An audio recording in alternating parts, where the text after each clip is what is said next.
Hi, Sam Schiffman here. Today I'd like to talk to you about some of the challenges of implementing automation in healthcare. But first, why implement automation at all? Well, we know that we are facing a challenge of a lack of clinicians to meet the demand that's partially being driven by our aging population. Those clinicians are also expected to comprehend a massive knowledge base that is continually exploding.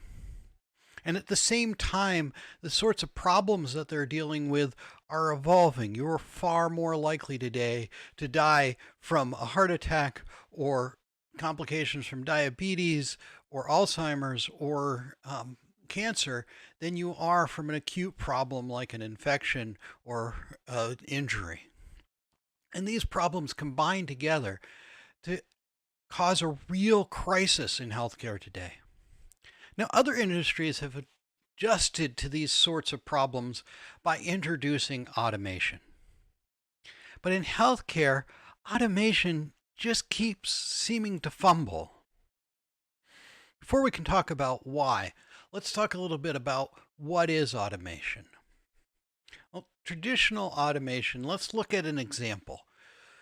We have a Gravels R Us, which is a company that has three different quarries around the state. Each quarry has its own salesperson, and Bob, who's the foreman at the construction company, he knows the sales guy at one of those, right? So he calls him up and says he needs some gravel, and now he's got trucks driving all across the state in order to fill Bob's needs. Now, obviously, there's a simpler way. If we had a centralized sales office that Bob could call, and then it could route the order to the right quarry that could get the gravel to Bob faster. Identifying this is a very simple case of a business process, right? The order arrives, we find the closest quarry, we check its inventory. If it has the gravel, we schedule delivery. If not, we find the next closest quarry. And this is what business process modeling is and how we arrive at automations. But it often takes teams of business process model experts sitting down with subject matter experts and spending months coming up with even simple models, which do turn out to be very effective, but also very rigid. In healthcare, this doesn't work out so well. So why? Well, one thing is that the human body is incredibly complex. There are trillions of cells in each body, and each one is a little bit different. Now, generalized patterns can be applied, but you can't say that every patient is the same. When I'm, say, building a car, if I'm putting the door on the car and I need a bolt, I pull a bolt out of the bucket of bolts and it is malformed or was badly produced, I can just throw that away and grab another bolt. I can't do that with humans. Also, the existing technology in healthcare is generally built to support the cases of billing. And this actually makes a lot of sense. I mean, this is really actually a good thing, right?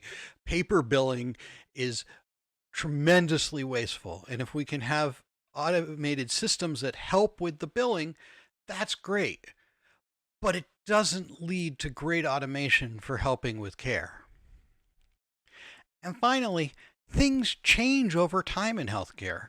What was the right thing to do yesterday may not be the right thing to do next week.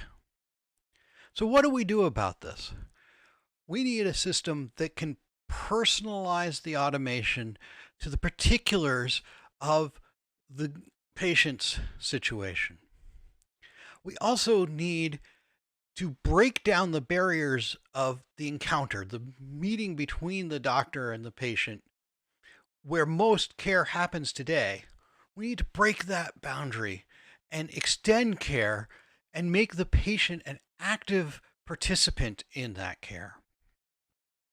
And finally, we need to do all this in a feedback loop where we're learning from what the actual results are. If you want to learn more about how we might achieve this, you can check out my last video on the Clinical Insight Automation platform. Thank you for listening today. If you found this content useful or interesting, please give me a like, and I'd love to hear in the comments some of your ideas about automation in healthcare.